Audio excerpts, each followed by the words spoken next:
Seigneur Jésus, nous te louons. Alléluia. Nous honorons ton nom, Seigneur Jésus. Nous voulons élever ton nom, Roi des rois. Alléluia. Sois le bienvenu, Jésus. Oui, sois le bienvenu, Jésus.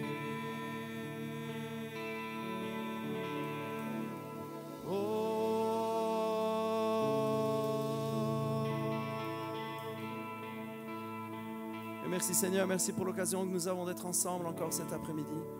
Seigneur Jésus, nous te remettons ces moments, nous te prions de conduire et de diriger toutes choses. Saint-Esprit, nous t'accueillons parmi nous. Seigneur, les uns et les autres, là où ils se trouvent, je prie que tu ailles les toucher. Merci pour tous ceux et toutes celles qui nous rejoignent sur le live, Père. Je te prie, Saint-Esprit, de les toucher là où ils se trouvent, les uns et les autres. Tu connais le cœur, tu connais, Seigneur, la disposition, tu connais les fardeaux, tu connais les peines. Seigneur, tu connais nos peines, Seigneur, tu connais nos montagnes, tu connais nos difficultés. Mais Seigneur, nous connaissons le Dieu Tout-Puissant. Tu connais nos peines et nous connaissons celui qui connaît nos peines. Nous connaissons le Dieu éternel. Nous connaissons celui qui renverse, qui abaisse, qui détruit les murailles, qui détruit les murs, qui aplanit les sentiers, qui déplace les montagnes. Nous connaissons le Dieu puissant, le Seigneur, le Dieu éternel. L'Éternel, le Dieu des armées, qui déplace, qui bouge l'impossible, alléluia, qui transforme les situations et qui libère. Et je te prie d'aller toucher chacun là où il se trouve maintenant. Alors que nous rentrons dans ce moment de louange, Seigneur, nous venons devant toi avec reconnaissance, avec joie et avec adoration, Seigneur Jésus.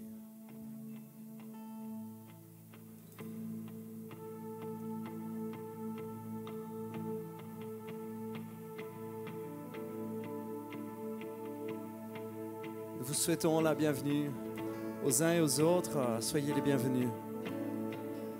Alléluia. Nous voulons célébrer, louer et honorer notre Dieu encore cet après-midi.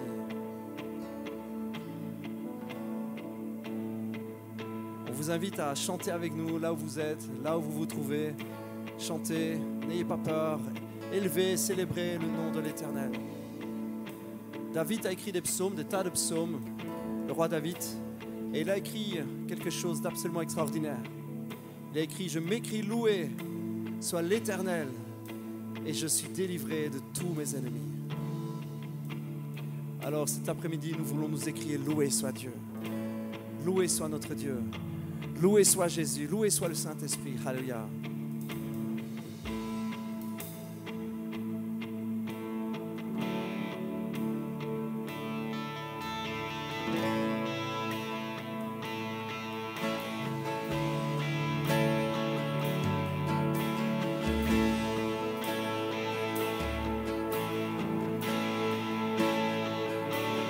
Je contemple cette croix où Jésus fut meurtri pour moi.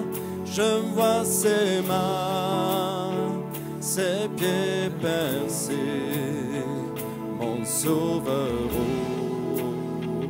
bois attaché.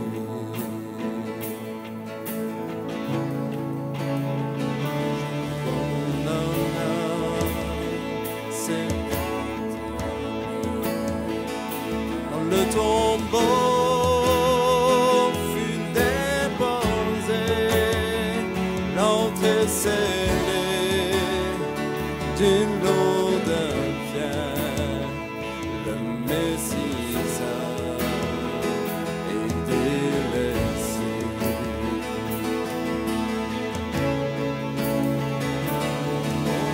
Gloire au nom de notre Seigneur, gloire à son nom, à tout jamais. Nous chanterons sans fin tes louanges. Oh, gloire à toi, oh Dieu.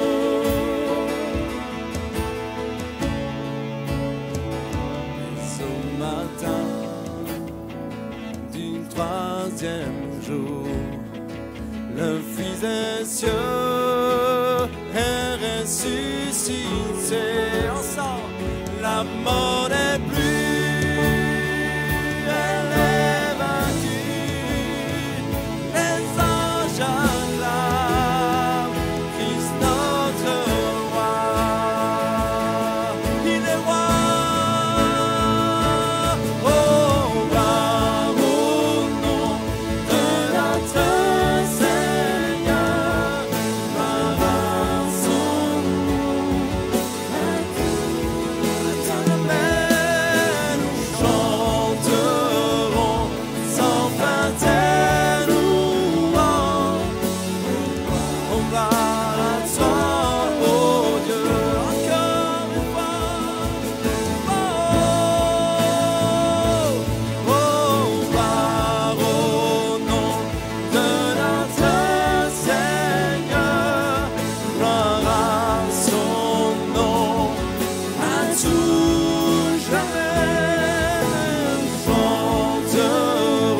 viendra de blanc vêtu, Père, c'est la nuit, notre Jésus, et je serai parmi les saints,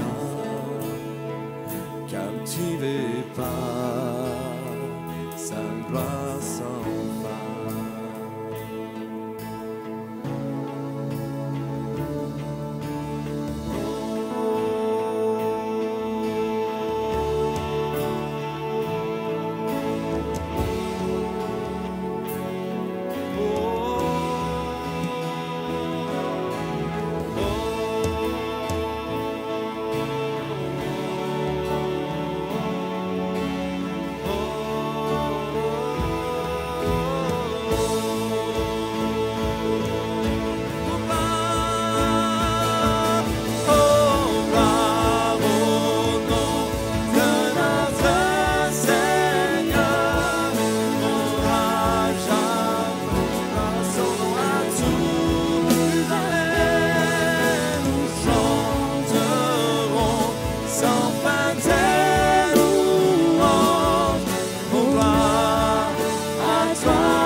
Je vois l'espace qui nous sépare et la montagne insurmontable.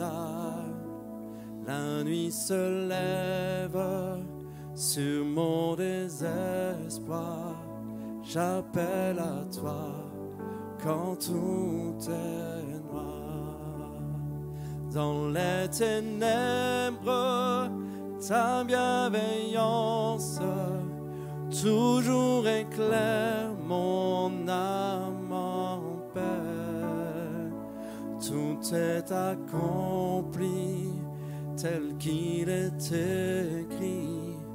Oui, Jésus-Christ, mon espérance. Inconcevable miséricorde, grâce insondable à l'infini, le Dieu des âges, laissant sa gloire, porte à ma honte et mon péché. La croix proclame, je suis pardonné. Le roi des rois m'appelle le sien. Merveilleux sauveur auquel j'appartiens.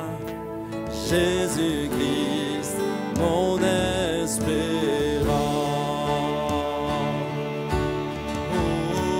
Oh, alléluia, gloire à mon libérateur. Alléluia, la mort c'est dans sa faveur. Mes chaînes ont été brisées, en son nom la suis sauvé. Jésus-Christ.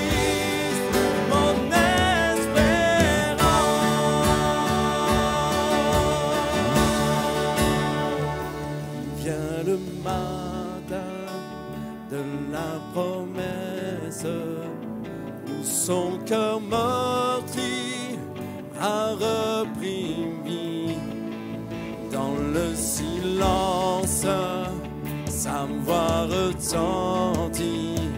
La mort sur moi n'a pas de pouvoir. On le reprend.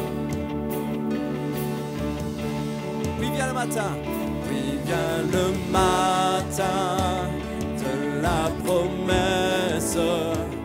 Son cœur meurtri a repris vie dans le silence. Sa voix retentit. La mort sur moi n'a pas de pouvoir. Jésus a seul la victoire.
Jésus-Christ, mon espérance.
Tu m'appelles par-delà des eaux, quel inconnu, aucun appui.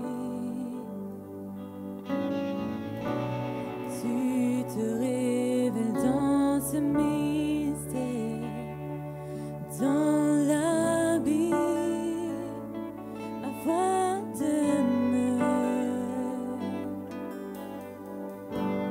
J'invoquerai ton saint nom.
prosterne, je cède à ton amour. Ton amour.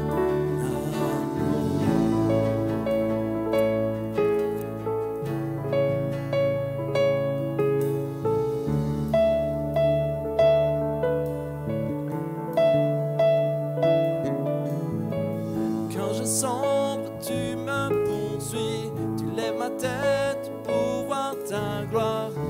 Dieu, tu es si merveilleux. En toi je trouve un refuge, captivé par la splendeur de ta face. Mon lieu secret, et je m'éveille, je m'approche par ta grâce. Mon cœur t'appartient. Mes craintes s'effacent, je me prosterne, je cède à ton amour. Ton amour.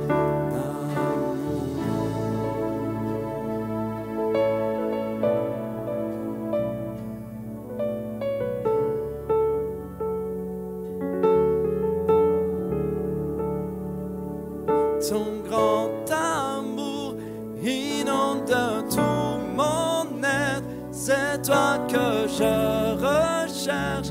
Oui, tu es tout pour moi. Jésus-Christ, tu es mon seul désir. Seigneur, entends mon cri, te connaîtra jamais. Ton grand amour inonde tout mon être. C'est toi que je recherche. Oui, tu es tout pour moi. Jésus-Christ, tu es mon seul désir. Seigneur, entends mon cri, te connaîtra jamais. Et je m'éveille, je m'approche par ta grâce. Mon cœur t'appartient. Mes craintes s'effacent, je me prosterne, je cède à ton amour. Ton amour.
Saint-Esprit, je te prie de toucher le cœur, les âmes.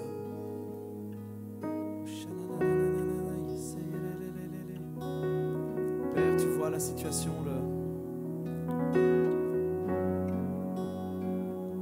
vois le combat, la difficulté de chacun, Seigneur. La Bible nous déclare, Seigneur, que tu es avec nous. Tu n'es pas contre nous, tu n'es pas contre nous, tu n'es pas contre nos cœurs, tu es pour nous.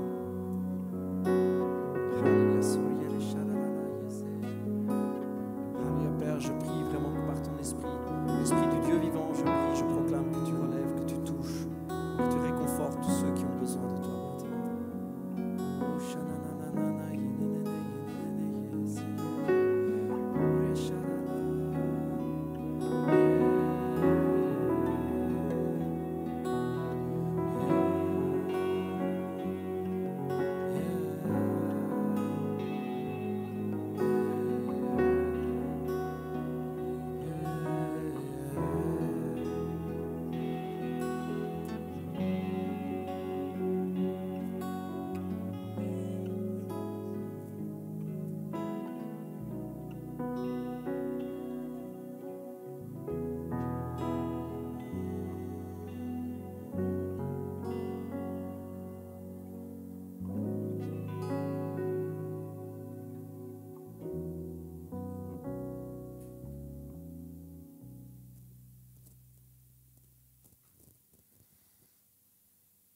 On va chanter encore un chant.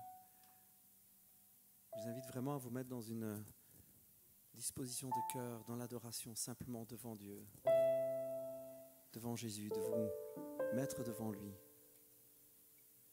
D'un cœur simple, d'un cœur ouvert. Et à la fin de ce chant, on va prendre ensemble la communion pour tous ceux qui le veulent.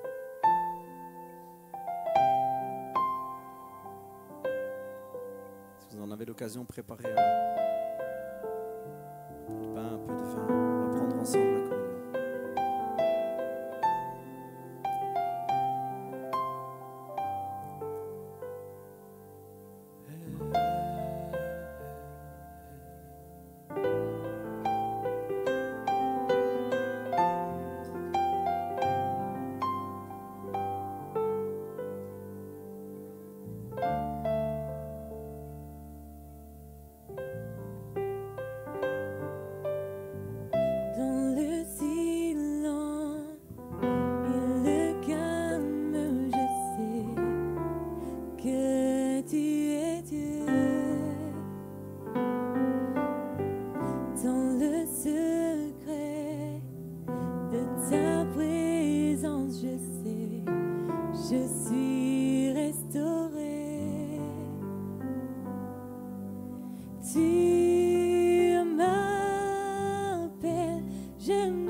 Personne comme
J'espère que vous avez eu le temps de préparer un peu de pain, un peu de vin.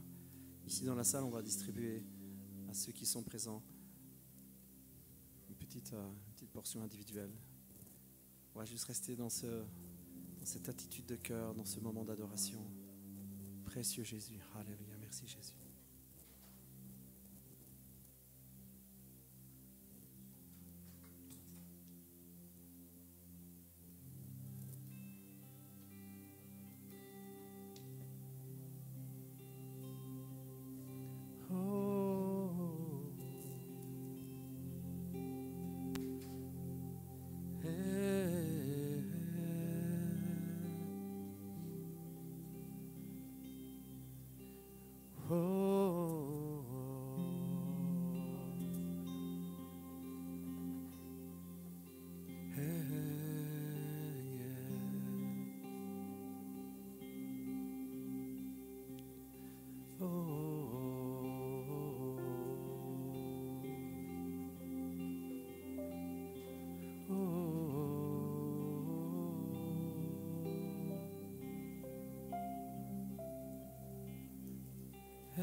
Alléluia, Seigneur Jésus, nous voulons simplement nous mettre à tes pieds, précieux Jésus. Il n'y a personne comme toi. Tu es le seul, tu es l'unique, tu es ce que la Bible appelle l'agneau de Dieu. L'agneau de Dieu qui a été offert. À l'image de ce symbole, de ce rite sacrificiel, de l'Holocauste que présentait le peuple à l'époque. À cette image, tu es celui qui est offert. Parfait, pur, sans tache, sans défaut, sans aucun péché, offert comme étant la rançon d'une humanité qui bien souvent ne veut pas de toi, offert pour des cœurs qui ne veulent souvent malheureusement pas de toi. Mais peu importe, Père, peu importe Jésus, peu importe, précieux Jésus, précieux Saint-Esprit, peu importe Jésus, tu as décidé de t'offrir quand même. Alors tu nous as dit de rappeler ce moment absolument extraordinaire. Tu nous as dit de partager du pain ensemble. Et au moment où nous le partageons, de nous rappeler et de dire, de proclamer que c'est ton corps. Alors nous proclamons que ceci, c'est ton corps. C'est ton corps qui est offert, blessé, meurtri, abîmé, déchiqueté par endroits. C'est ton corps.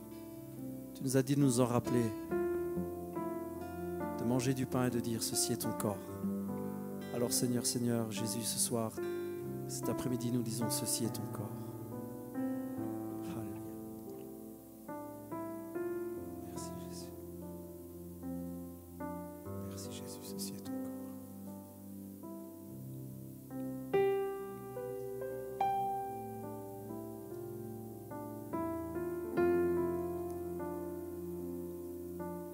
Tu nous as dit aussi quand nous nous rassemblons de prendre du vin, de le partager entre chacun. Tu nous as dit de le faire en disant que c'était ton sang. Tu as dit, ceci est mon sang. Alors nous disons, ceci est ton sang, Seigneur Jésus. Tu as dit que ce sang était donné, était livré, était offert pour laver les consciences, laver les âmes, laver les cœurs, purifier toutes nos erreurs, de tous nos mensonges, de toutes nos mauvaises paroles, de toutes nos mauvaises pensées. Seigneur Jésus. Alors nous prenons ensemble ce sang, prenons ce vin et nous disons ceci est ton sang. Et puis nous savons que cette justice, elle coule sur nous, elle coule en nous. Seigneur, merci Jésus. Ceci est ton sang.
le dit ce chant, notre cœur brûle pour toi, Seigneur Jésus. Seigneur, notre cœur brûle pour toi.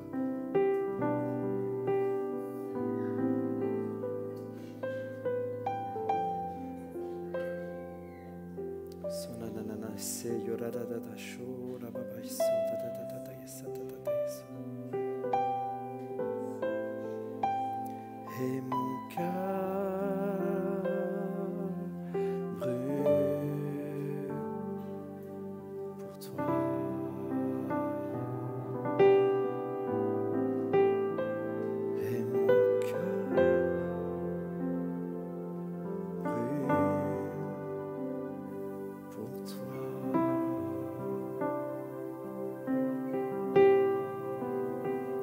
Et mon cœur brûle pour toi. Et mon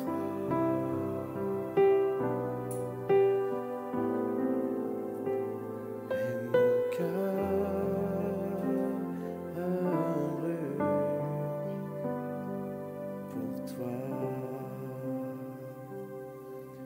Amen. Merci Seigneur Jésus. Saint-Esprit, je prie que tu continues pendant ces moments.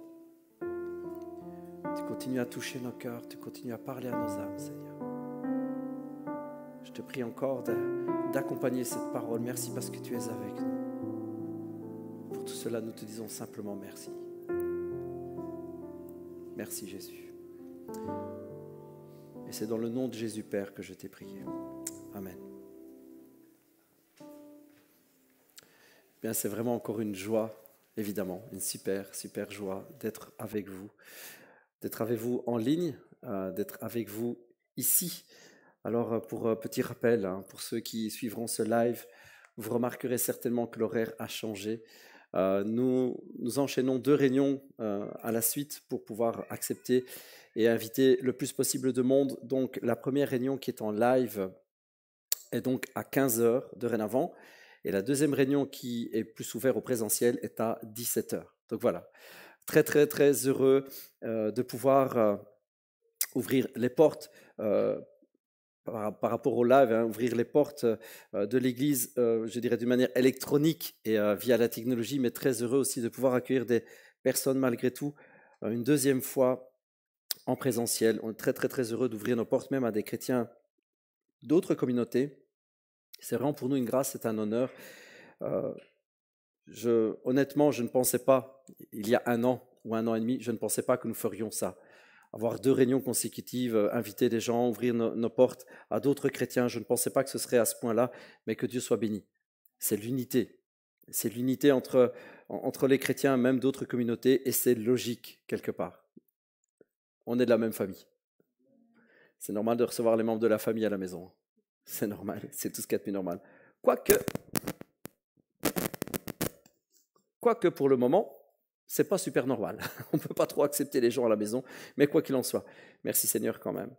Allez, on continue. La thématique, j'avais terminé la semaine dernière, je lance mon chrono. J'avais terminé la semaine dernière avec ce point en disant il faut que le Saint-Esprit nous bouge. Se laisser agiter. Pour ceux qui étaient là, vous vous en souvenez, se laisser agiter. Et on va continuer dans cette dynamique. On va continuer un petit peu là, avec cette idée, Jésus à l'intérieur, Jésus est dedans, et Seigneur, fais-moi bouger, fais-moi passer à l'action, Seigneur, fais-moi réagir, Seigneur, utilise-moi. Et je voudrais développer 3 points avec vous, ils vont s'afficher. Le premier est se laisser toucher par le Saint-Esprit. Ça paraît évident, mais vous allez voir, ce n'est pas toujours quelque chose d'aussi simple que cela. Deuxième point, qui, quoi, comment? C'est vrai? Qui, comment, pourquoi, dans quel but, etc., etc. Et troisième point, garder le feu. On demande le feu, mais il faut garder le feu. Allez, on y va, c'est parti. Premier point, se laisser toucher par le Saint-Esprit. Alors, ça paraît être quelque chose de tellement évident. Eh bien, Seigneur, touche-moi. Touche-moi, Seigneur, inonde-moi de ta présence, inonde-moi de ta puissance. Seigneur, touche-moi, je veux être touché. Alors c'est très simple, mais c'est pas si facile. Alors pour expliquer la différence, je dis toujours à mes enfants, ou quand ils me posent une question et que je dis « Ah, c'est simple, mais c'est pas facile », ils ont l'impression que c'est la même chose. Simple et facile, c'est la même chose. Je dis « Ben non, Simple, par exemple, quelque chose de simple mais de pas facile, soulever 200 kilos. C'est simple. On met ses mains, on tire. C'est plus simple que ça, il n'y a pas. Par contre, c'est pas facile. Hein. Pour ceux qui font un peu de sport, c'est pas facile. Soulever 200 kilos, moi, je ne sais pas. Mais pourtant, c'est tellement simple. Il y a des choses qui sont compliquées, terriblement compliquées. Mais recevoir le Saint-Esprit est quelque chose de très simple, mais pas toujours facile. Pourquoi? Parce qu'il y a des freins. Il y a des choses qui nous empêchent de le faire. Et le plus gros frein à la présence de Dieu, à la gloire de Dieu sur notre vie et au Saint-Esprit dans notre vie, le plus grand frein, c'est Bibi, c'est nous, notre cœur. Notre propre cœur est certainement pour moi le plus grand frein. Pourquoi? Parce que nous sommes habitués dans notre nature au contrôle. Nous sommes habitués aux repères. Nous sommes habitués aux choses établies. Nous sommes habitués à cela. Et d'ailleurs, on le dit, hein, les psychologues vous le diront très facilement, on a besoin de repères. Les enfants ont besoin de repères, les adultes ont besoin de repères. Les repères nous rassurent. Et on a besoin d'être rassurés. Et on a besoin, et ça c'est quelque chose qui est inné en nous, c'est quelque chose qui est attaché à nous, on a besoin de contrôle. On aime contrôler les choses. On n'aime pas perdre le contrôle. On n'aime pas que les choses nous échappent, nous glissent des mains. On a horreur de ça. C'est contre nature. Vous avez déjà tous eu une petite expérience au volant où la voiture perd un peu le contrôle? C'est flippant, hein? Tout d'un coup, on ne sait plus ce qu'on doit faire. Ici, avec la neige, il y a 2-3 semaines, là, j'ai une petite up. Et je me dis, ouais, ça fait longtemps que j'ai plus fait de frein à main. Ah ben, ça faisait longtemps, je peux vous le dire. J'ai juste fait j'ai fait plusieurs tours. Hein. Moi, je voulais juste faire un petit tournant comme ça. Et ben, j'ai fait un petit tournant, et puis un petit tour, et puis un petit tour, et j'ai perdu le contrôle complètement. Et ben, j'étais pas à l'aise. Hein. Je disais, oh là là, que c'est bizarre de perdre le contrôle. On tourne, on accélère, on freine, il n'y a plus rien qui se passe. On perd le contrôle, on n'aime pas ça. C'est quelque chose qui est dans notre nature. On n'aime pas perdre le contrôle. Et pourtant, Dieu nous invite à lâcher le contrôle. Il nous invite à lâcher nos repères. Il invite à nous laisser à lui. Et c'est arrivé tout au long de l'histoire de l'Église. Tout au long. Alors pour ceux et celles qui aiment lire, je vais demander au caméraman 1 ou 2, ouais, caméraman 2, s'il veut bien zoomer.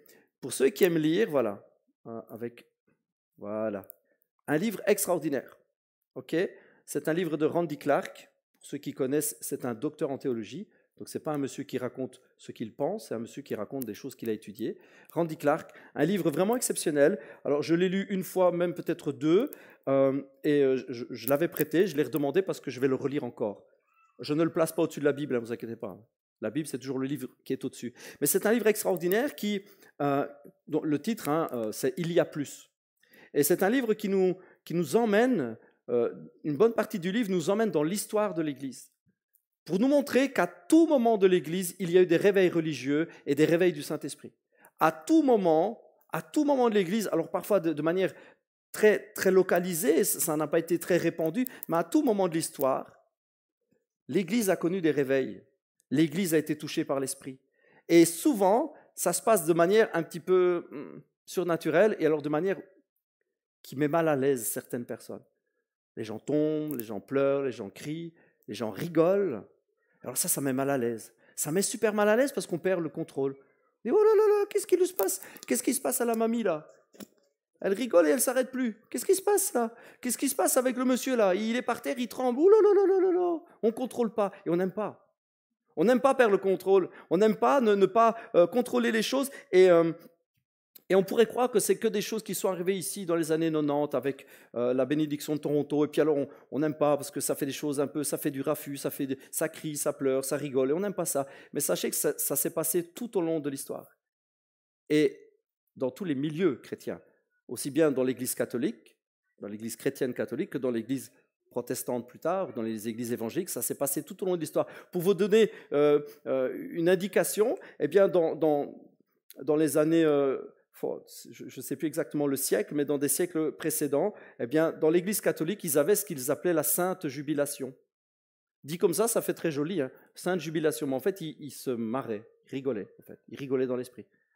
Jubilé, vous savez ce que c'est, jubilé? C'est plus que juste « oh, je suis content ». Jubilé, c'est on jubile, hein, ça. On rit, on éclate de rire.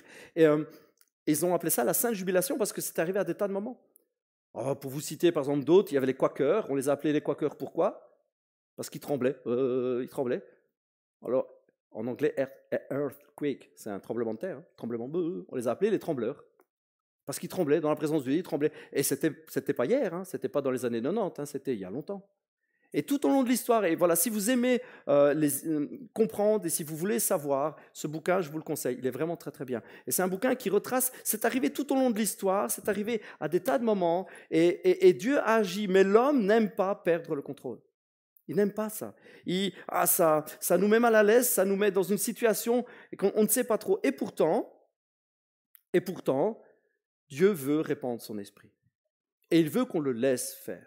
C'est une promesse. Le Saint-Esprit a été promis. Pour vous donner une image du manque de repères, on va prendre 2 passages qui nous montrent comment Dieu veut nous emmener à un endroit où on perd ses repères et on est obligé de lui faire confiance, de le laisser faire et de se laisser emporter par lui. Et ce sont des paroles qui sont vraiment liées et ça commence avec une parole de Jésus. Ça se trouve dans l'Évangile selon Jean.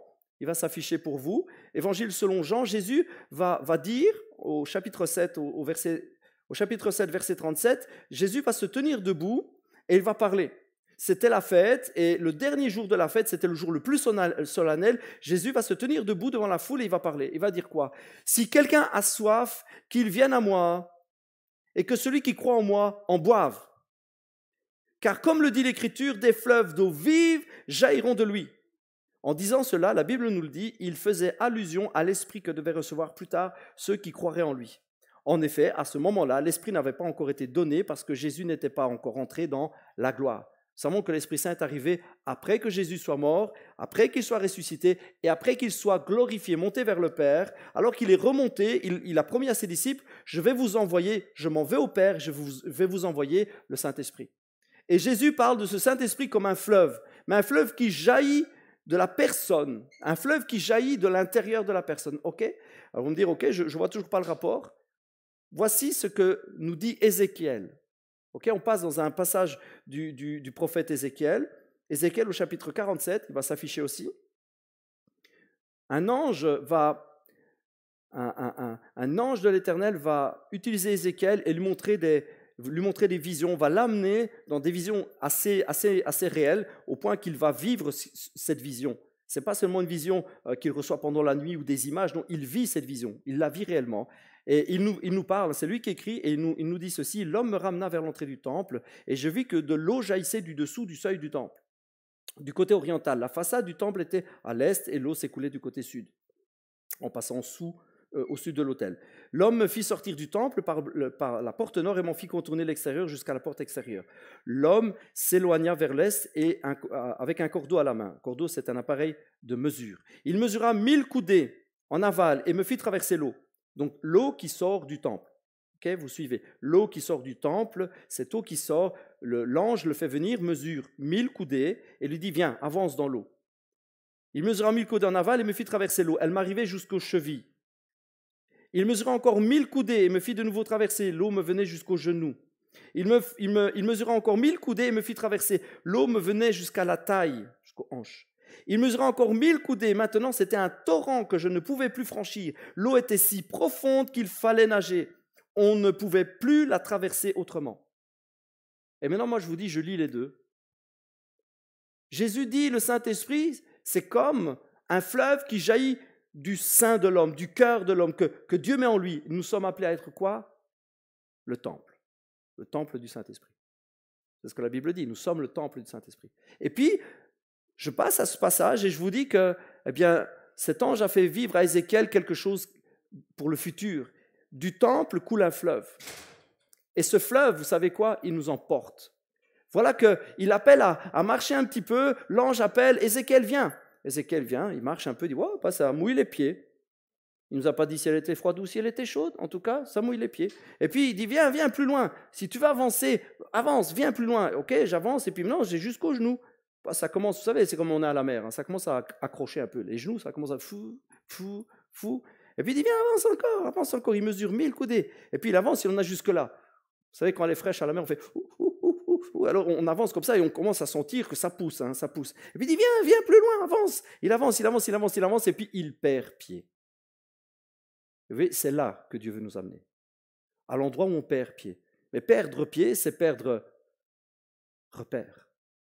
C'est devoir se laisser porter. Il n'y a plus moyen d'avancer par soi-même, il faut se laisser porter. Et c'est toute l'image de l'abondance de l'esprit que Dieu veut pour nous.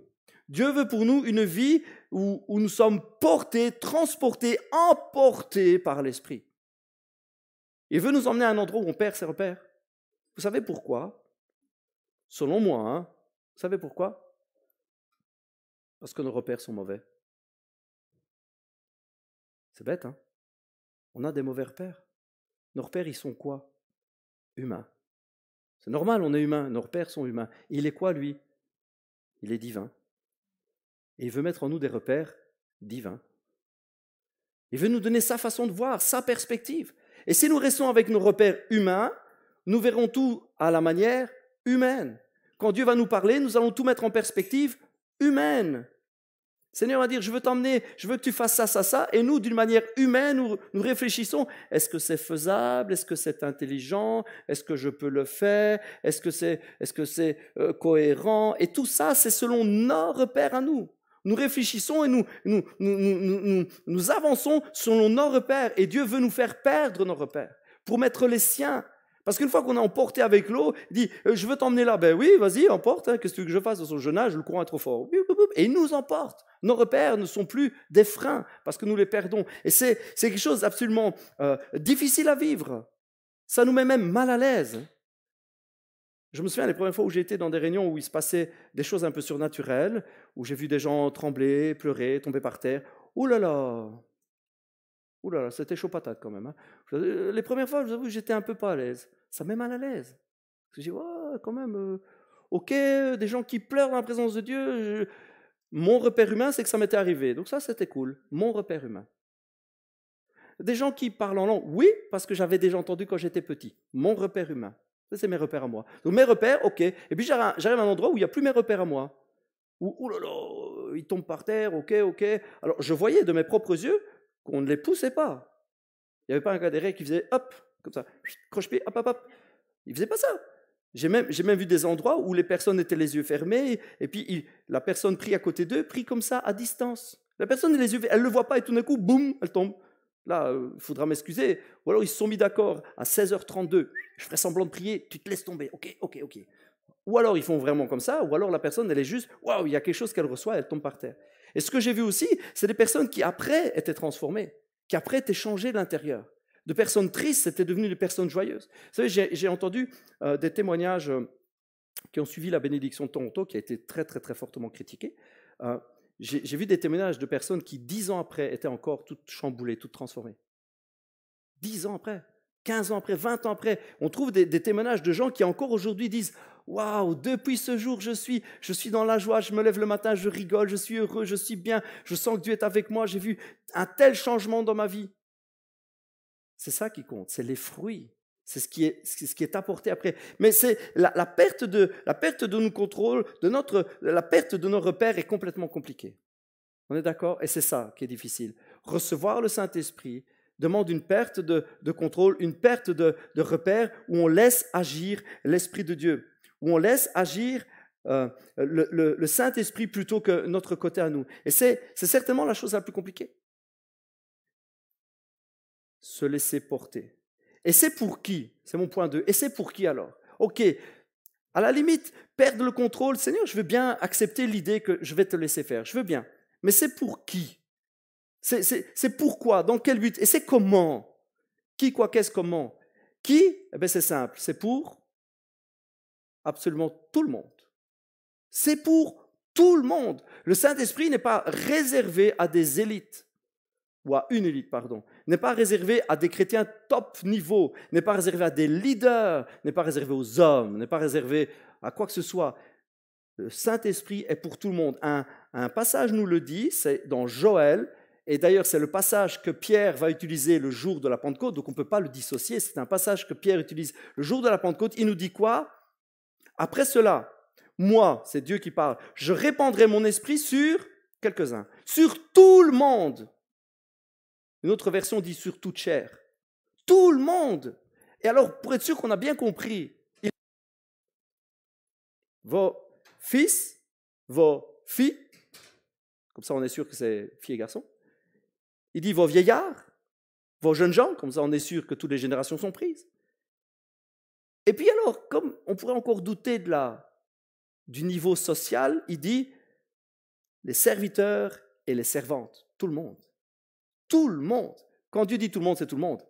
Hommes, femmes, jeunes, vieux, patrons, directeurs et personnes humbles, même sans emploi, ça ne change absolument rien. Il n'y a pas d'exception. C'est pour tous. Et Pierre, donc, quand je vous disais, le jour de la Pentecôte, va utiliser ce passage et il va le dire, il va le répéter. Pierre va dire, on trouve ce passage dans Acte 2, il va dire que eh bien, c'est ce dont la Bible parlait et il dit, ça s'affiche pour vous, la promesse est pour vous, pour vos enfants et pour ceux qui vivent dans les pays lointains. Tous ceux que le Seigneur notre Dieu fera venir à lui, tous. C'est à ce moment-là, il n'y a pas d'idée de c'est réservé pour les Juifs, parce qu'ils sont Juifs, donc ce n'est pas réservé pour les Juifs ou pour les religieux de la religion juive, ce n'est pas réservé, c'est pour tous, même ceux qui sont loin, même ceux qui sont étrangers, il n'y a pas d'exception. C'est pour qui? C'est pour tous, il n'y a pas d'exception. Mais c'est pour quoi? Pourquoi? C'est à quoi que ça sert? Jésus dit quelque chose d'assez important, et on doit s'en rappeler, c'est que nous sommes appelés à faire les œuvres qu'il a faites. Nous sommes appelés à faire les œuvres qu'il a faites. Ça se trouve dans l'Évangile selon Jean, au chapitre 7. Jésus déclare, Évangile de Jean, au chapitre 7, et au verset 12, il dit, ça va s'afficher, « Celui qui croit en moi accomplira lui-même les œuvres que je fais. Même de plus grandes, je pense que la pile est à plat, il en fera même de plus grandes, car je vais auprès du Père. » Celui qui croit en moi accomplira les œuvres que je fais, il en fera même de plus grandes, parce que je vais auprès du Père. Et nous savons ce qu'il a fait quand il est allé auprès du Père. Il a envoyé le Saint-Esprit.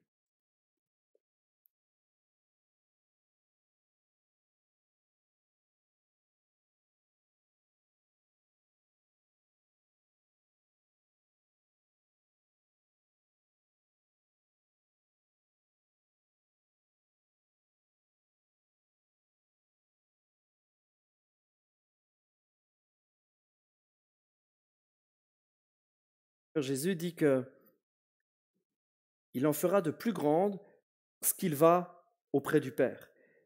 Et nous savons que Jésus le dit à ses disciples, « Je m'en vais auprès du Père pour que vous receviez le Saint-Esprit. » Donc les œuvres sont directement liées au Saint-Esprit. Comprenez, quand Jésus dit « Vous en ferez de plus grandes parce que vous recevrez le Saint-Esprit », il insinue que nous les ferons par le Saint-Esprit, pour l'œuvre du Saint-Esprit, et c'est dans ce but. Recevoir l'Esprit, c'est pour accomplir des œuvres, c'est pour travailler, c'est pour accomplir des choses. Et c'est pourquoi aussi? Essentiel, allez. Vous recevrez une puissance et vous serez... Ah, ils ont tous fait, mettez-moi. Allez les amis. Ouais. Essentiel, c'est essentiel. Acte 1, ça va s'afficher aussi. Quoi? Pourquoi? Comment? Quoi, Seigneur? Il leur répondit, il ne vous appartient pas de connaître le temps et les moments que le Père a fixés de sa propre autorité. Ça règle la question du quand. Il n'y a pas de quand. Il n'y a que le pourquoi. Mais le Saint-Esprit descendra sur vous, vous recevrez sa puissance et vous serez mes témoins.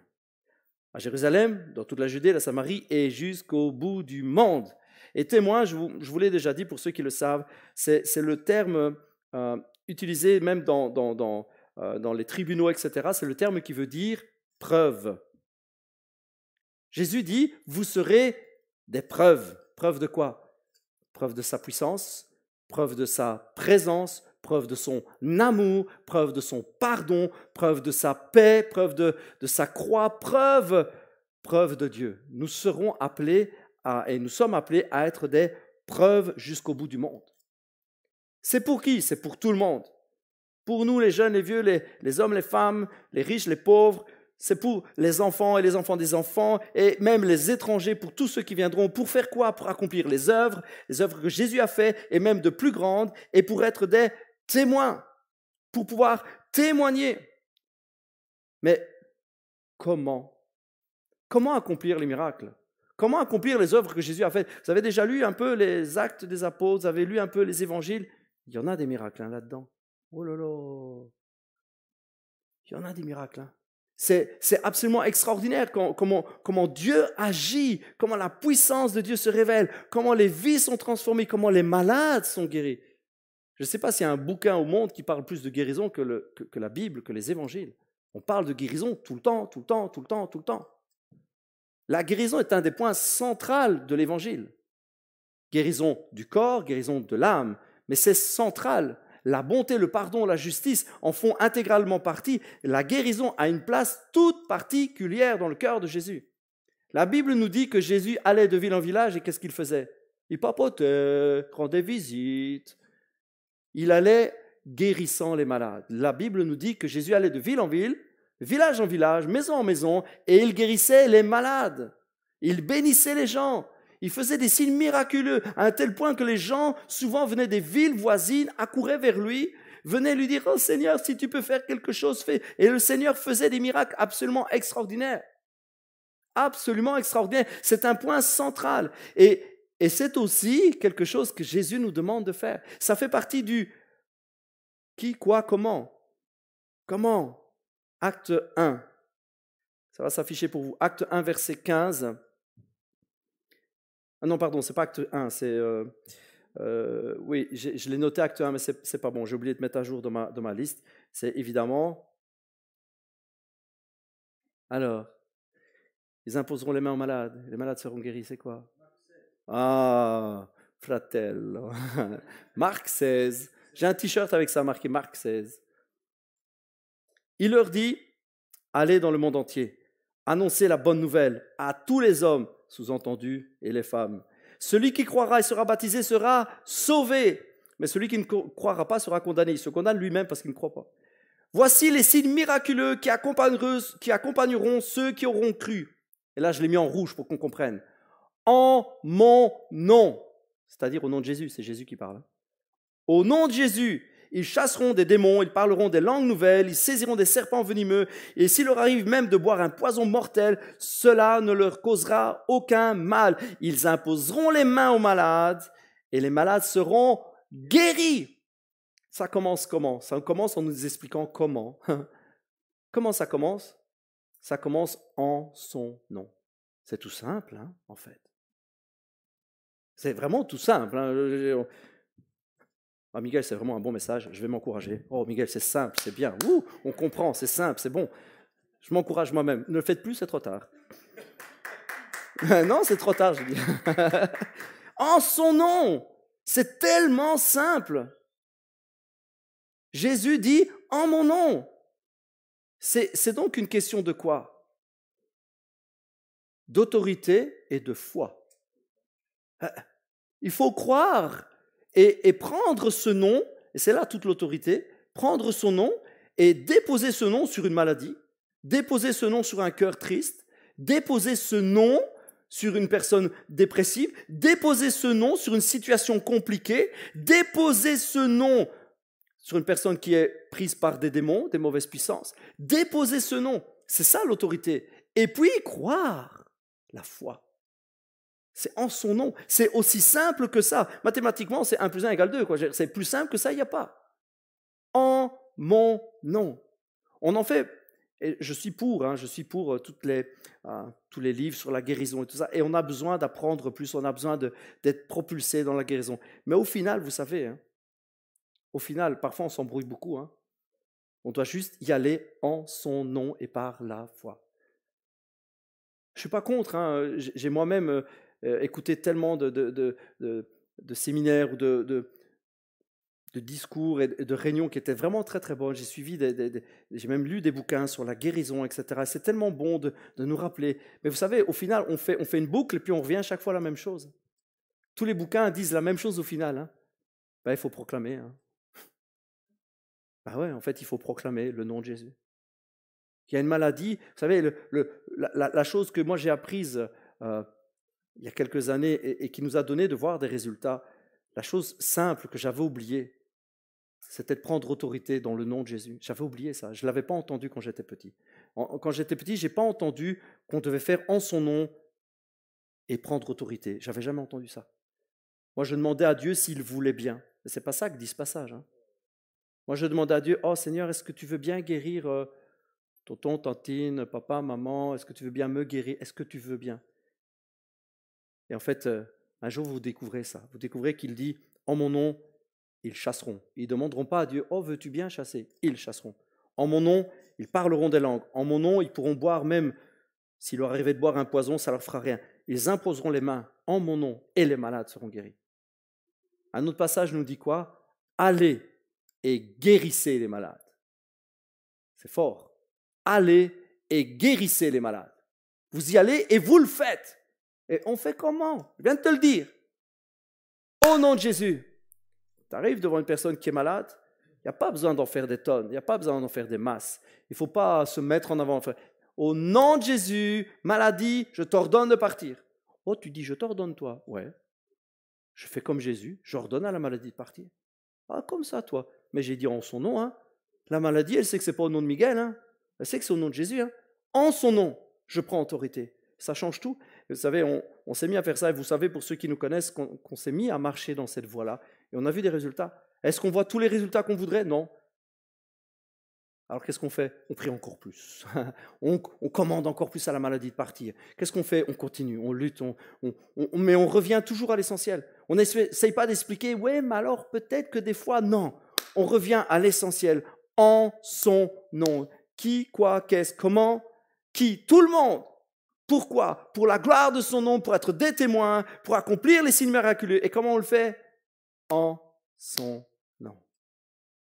Et puis, une fois que le feu est là, une fois que le Saint-Esprit nous touche, une fois qu'on a compris pourquoi, qui, qu'est-ce, comment, ce qu'il faut, c'est garder le feu.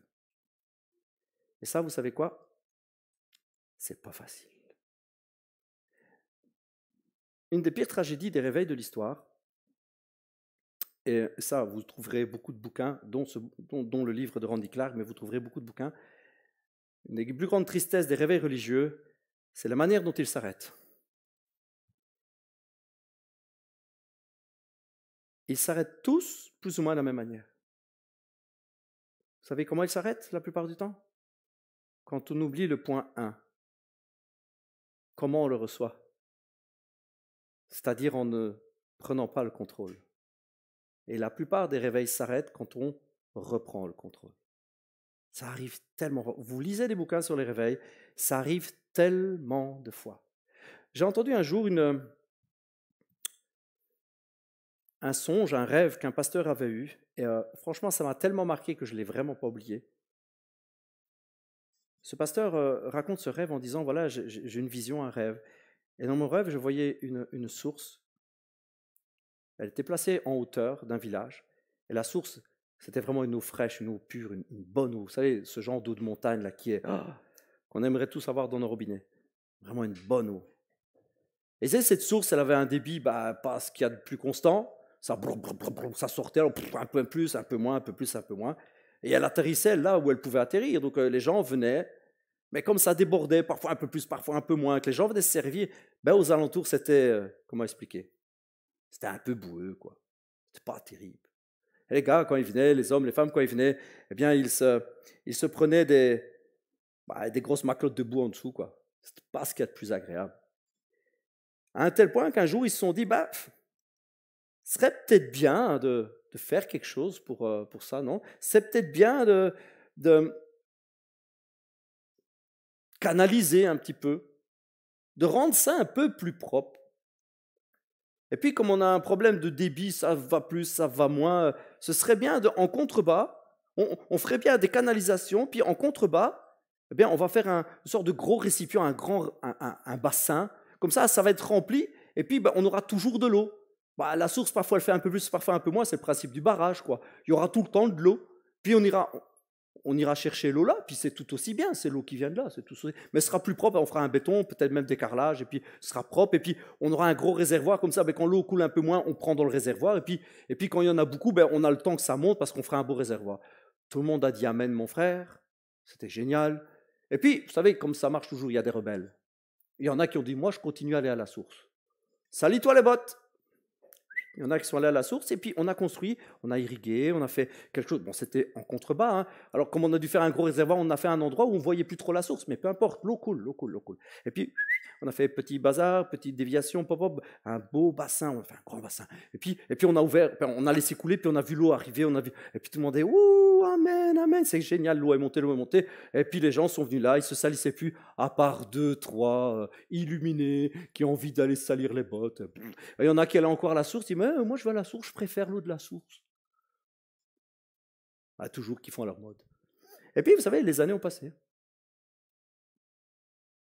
Les années ont passé. Les gens ont un peu oublié ça. Et puis on se servait à la source, c'était bien. Et puis, au fur et à mesure, le niveau, il a commencé quand même vachement à baisser dans le bassin. Mais vachement, hein, quand je dis vachement, vachement. Et puis un jour, il s'est carrément arrêté. Plus personne trop se souvenait. Je vous raconte, c'est vraiment la vision que le gars a eue. Plus personne se souvenait trop. L'eau, elle vient d'où on ne sait plus trop. Et puis les anciens, ils ne se rappellent plus trop non plus. Puis la végétation a poussé, on ne voit plus trop le petit canal qui amène l'eau. Et puis il y a un problème, on n'a plus d'eau. Comment ça se fait? Puis les gens ont commencé à rouspéter, on n'a plus d'eau. Et puis ça ne va pas, ça ne va pas. Et puis on a cherché. Puis il y a des gens qui disent, mais il y a des vieux qui racontent qu'avant on allait à la source. À la source. Bah ouais, l'eau du bassin, elle venait de quelque part. On commence à faire des recherches, on est là, on nettoie, puis on monte, et puis ils sont allés à la source et ils se sont rendus compte que la source, elle était sèche, plus d'eau qui coulait. Puis le pasteur, il est secoué par le Saint-Esprit, il dit, mais c'est quoi tout ça?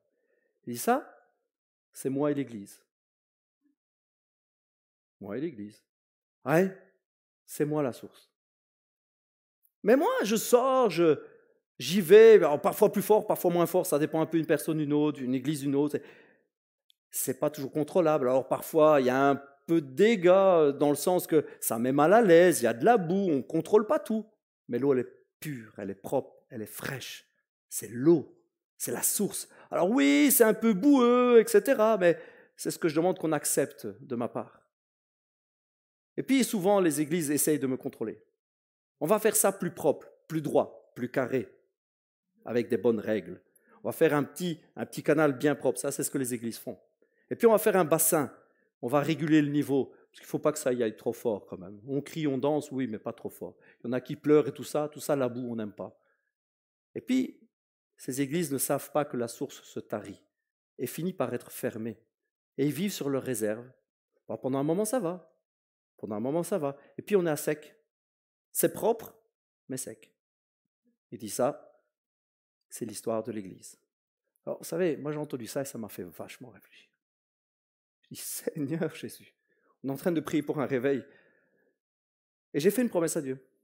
Je suis désolé, si elle ne vous plaît pas, mais ça embarque, vivez avec, donc je suis désolé. Pour ceux qui veulent faire partie de la communauté, vous êtes embarqués dans l'histoire.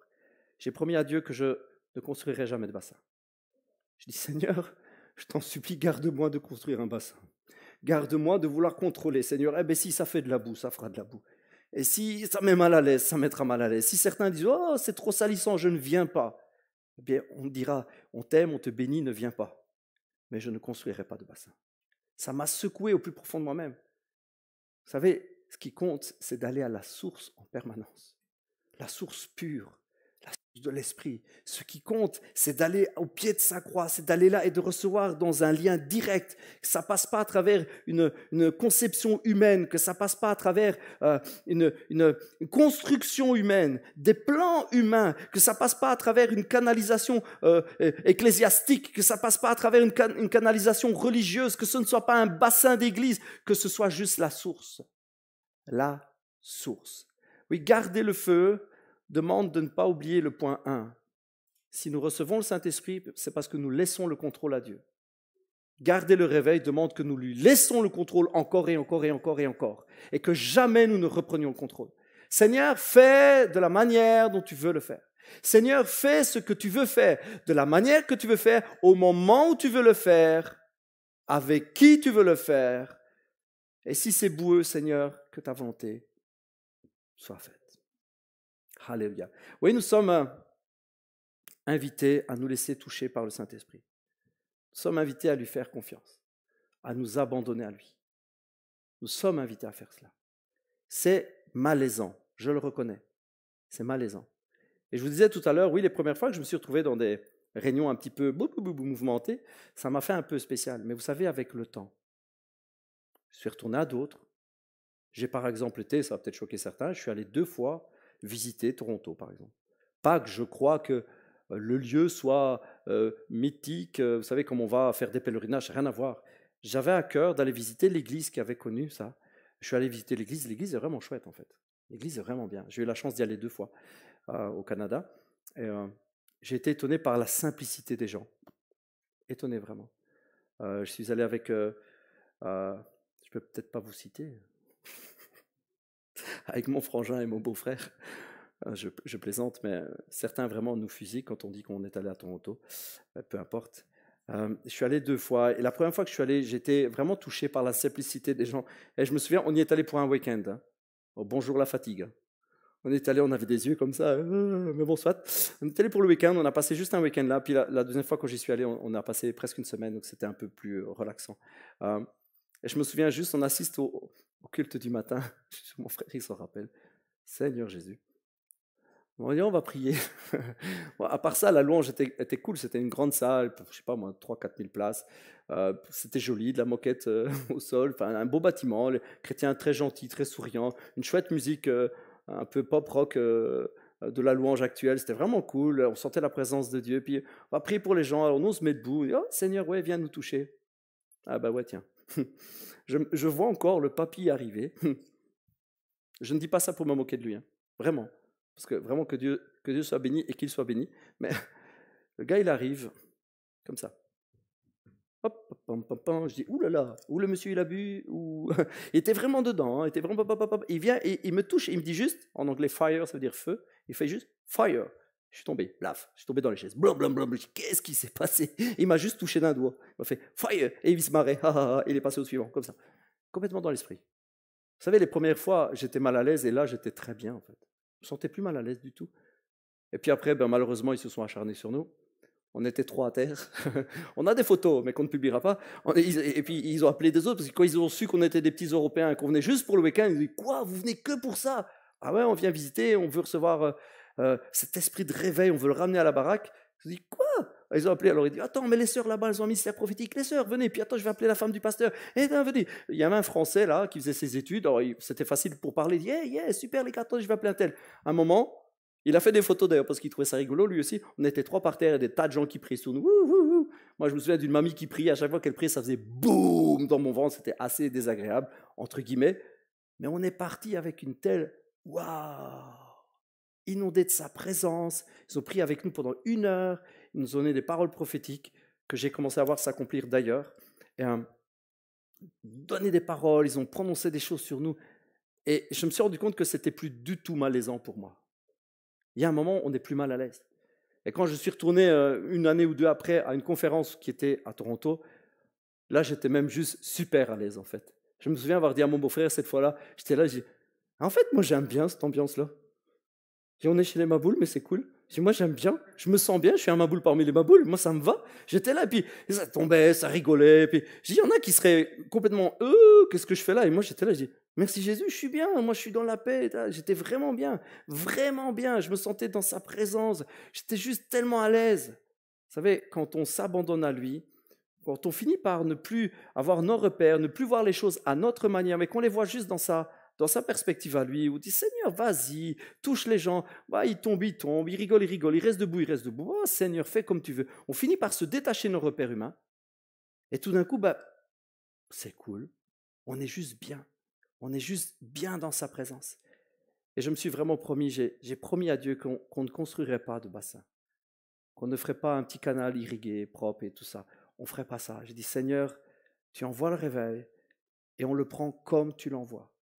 Et la dernière fois que j'étais à Toronto, alors qu'ils faisaient ce qu'ils appellent des fire tunnels, donc des tunnels de feu, hein, où simplement des gens de l'église, des chrétiens, là, se mettent en 2 rangées comme ça, et puis vous passez au milieu, et puis ils prient pour vous, les uns après les autres. Alors parfois vous n'arrivez pas au bout, parfois vous sortez à 4 pattes, soit.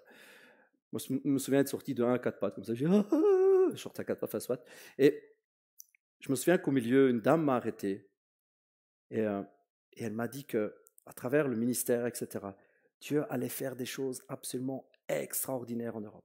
Il allait faire des choses absolument de dingue.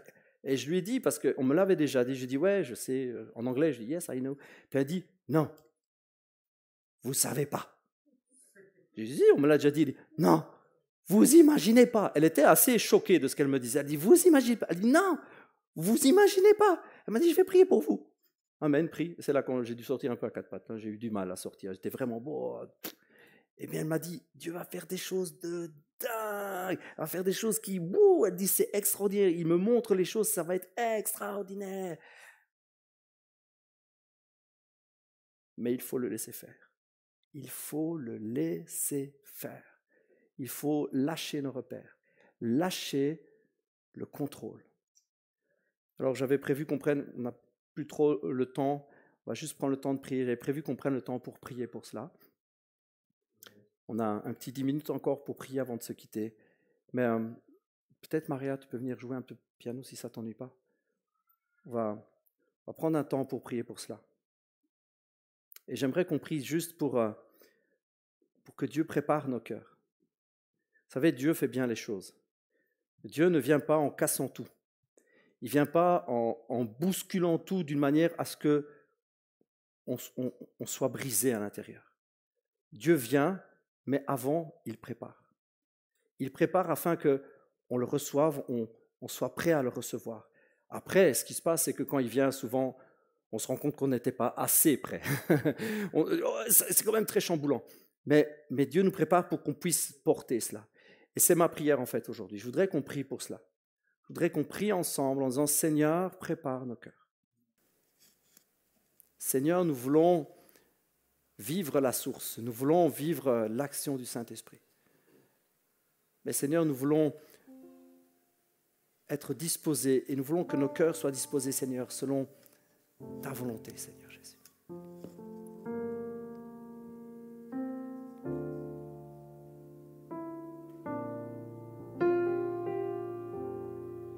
Seigneur Jésus, alléluia, en tant que communauté, en tant qu'Église, Père. Seigneur, nous voulons nous mettre devant toi, Seigneur. Nous voulons nous laisser toucher par l'Esprit encore et encore.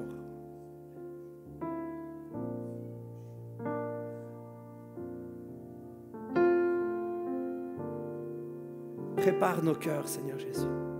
Tu as promis que tu allais faire des choses absolument extraordinaires. Des choses dingues, Seigneur. Seigneur, j'ai entendu tellement de paroles sur des milliers de gens qui viendraient à toi, pas qui viendraient à nous, mais qui viendraient à toi. Des milliers de gens, des milliers de gens qui viendraient à la repentance. Seigneur, je sais que le réveil que tu vas envoyer, le réveil que tu envoies, Seigneur, c'est un réveil de repentance. Retour à la source. Des cœurs d'hommes et de femmes qui courent vers le Père, qui rentrent à la maison. Mais Seigneur, prépare nos cœurs, nous, en tant qu'Église, prépare nos cœurs, Seigneur, à accepter la manière dont tu feras les choses. Oui, nous sommes appelés à être touchés par toi, remplis du Saint-Esprit. Tous, les uns les autres, nous sommes appelés à être des témoins, appelés à imposer les mains et à guérir les malades, à chasser les démons. Tous, hommes, femmes, petits, grands, vieux, jeunes, nous sommes tous appelés à le faire. Ce n'est pas réservé à un pasteur, ce n'est pas réservé à des leaders d'église, c'est pour tous. Nous sommes tous appelés à le faire, Seigneur. Prépare nos cœurs. Prépare nos cœurs, Seigneur Jésus.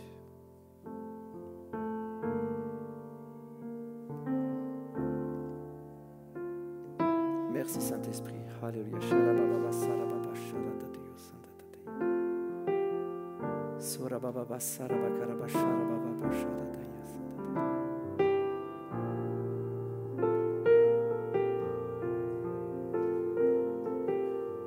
Merci Seigneur Jésus, agis.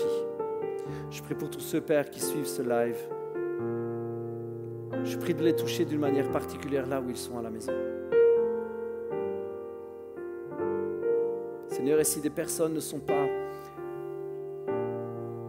à l'aise avec ta présence, Seigneur,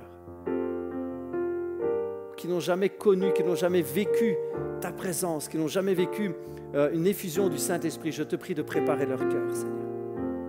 Car je sais que tu appelles un grand nombre de chrétiens. Tu appelles ton Église tout entière. Tu l'appelles à travailler, à être dans l'onction, à agir, à marcher dans la puissance de l'Esprit Saint. Seigneur, tu nous appelles à avoir et à vivre un réveil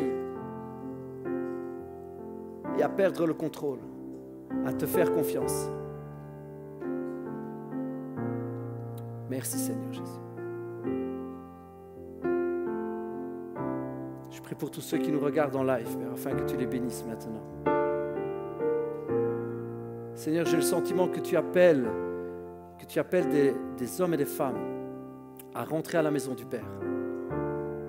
Tu les appelles à revenir, à abandonner le bassin pour revenir à la source, à abandonner la religion pour revenir à la source, à abandonner les concepts humains pour revenir à la source. Seigneur, j'ai le sentiment que tu appelles des hommes et des femmes et tu leur dis, reviens à la source, reviens à mon cœur, reviens à ma présence, viens, cherche ma face, cherche ma face.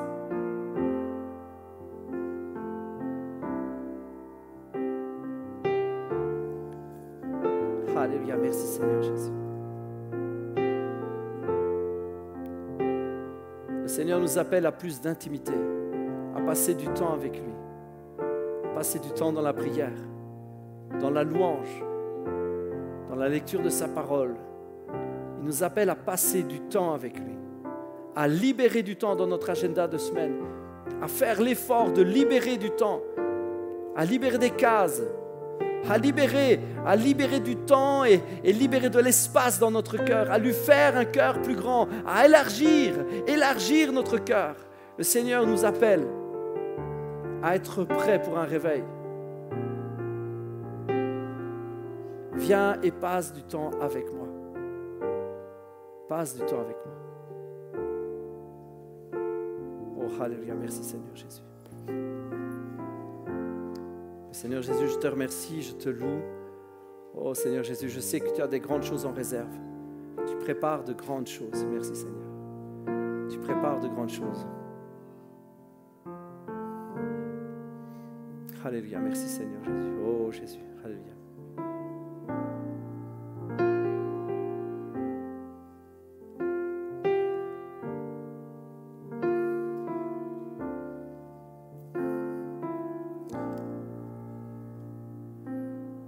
Alléluia, merci Seigneur Jésus.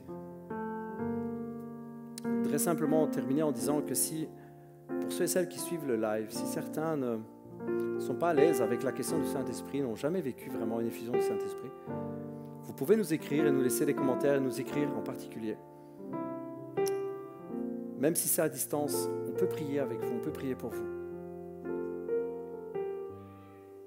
Je crois vraiment que Dieu veut faire quelque chose. Il est en train d'appeler son Église à sortir, à réagir, à être rempli, à être touché. Je sens que le Seigneur veut faire des choses.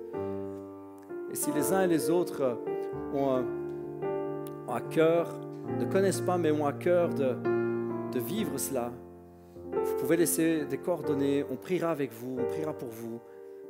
On pourra se téléphoner même si vous le souhaitez. Si des chrétiens, des chrétiennes ne sont pas à l'aise, si vous n'êtes pas à l'aise avec la question du Saint-Esprit, on peut s'appeler, on peut prier ensemble. Ce n'est pas réservé à quelqu'un de meilleur ou quelqu'un d'autre que vous. C'est pour vous. Le don du Saint-Esprit est pour vous. Le parler en langue est pour vous. Les signes miraculeux sont pour vous. L'autorité du nom de Jésus est pour vous. Vous êtes appelés à être une preuve, à briller. Alléluia, soyez bénis. Je vous remercie pour votre cœur, pour vos dons, pour ceux et celles qui nous soutiennent. Je le répète souvent, mais j'aime à dire que si vous êtes d'une communauté différente de celle de Vivea, je vous invite premièrement à bénir votre communauté et à semer dans votre communauté. Si vous appartenez à une communauté, si vous êtes lié, appartenir n'est peut-être pas le bon mot, mais si vous êtes lié à une communauté, vous êtes engagé dans une communauté, certainement cette communauté a un bâtiment, a de l'électricité à payer, etc. Bénissez votre communauté. Mais merci pour pour celles et ceux qui nous bénissent malgré tout, qui nous envoient des dons. Vraiment, je suis touché et honoré de voir qu'on a des dons qui viennent de l'extérieur régulièrement. C'est tous les mois en fait qu'on a des dons de l'extérieur et vraiment nous sommes honorés de cela. Que le Seigneur vous bénisse, que le Seigneur vous soutienne. N'hésitez vraiment pas, soyez libres de nous laisser des commentaires et des demandes de prière, on le fera avec joie. Alors je vous répète qu'on a donc 2 réunions, on a une réunion à 15h, c'est celle qui est filmée, qui est en direct, où il y a peu de place libre parce que l'équipe technique prend déjà beaucoup de place. Mais il y a une réunion qui commence dans 2-3 minutes, une réunion qui n'est pas diffusée, et cette réunion-là est ouverte à tout le monde, du moins pour 15 personnes évidemment, 13 même, 13 personnes exactement, mais elle est ouverte même aux personnes qui ne sont pas membres de la communauté. Et voilà, on se fait un plaisir de vous recevoir. Le mardi, il y a réunion de prière à 19h. Dans la mesure du possible, elle est ouverte aussi aux personnes qui sont étrangères à la communauté. Et logiquement, à partir de la semaine prochaine, on commence une deuxième réunion le vendredi à 19h également. Et donc cette réunion sera aussi ouverte aux membres d'autres églises, d'autres communautés. On se fera une joie de prier ensemble. C'est déjà ce que nous faisons. Vous pouvez nous écrire, vous pouvez laisser vos coordonnées. On vous met sur une liste d'inscription et avec vraiment beaucoup de joie, on vous reçoit. Merci de votre attention. Que Dieu vous bénisse. Et vous tous ici, qui êtes ici, soyez bénis. Que Dieu vous bénisse, que le Saint-Esprit soit sur vous et dans votre cœur. Merci aux uns et aux autres. Merci à l'équipe technique, encore une fois, qui rend ce live possible. Merci à l'équipe de louanges. Merci Maria pour le piano. Soyez les uns et les autres bénis. À bientôt. On vous aime.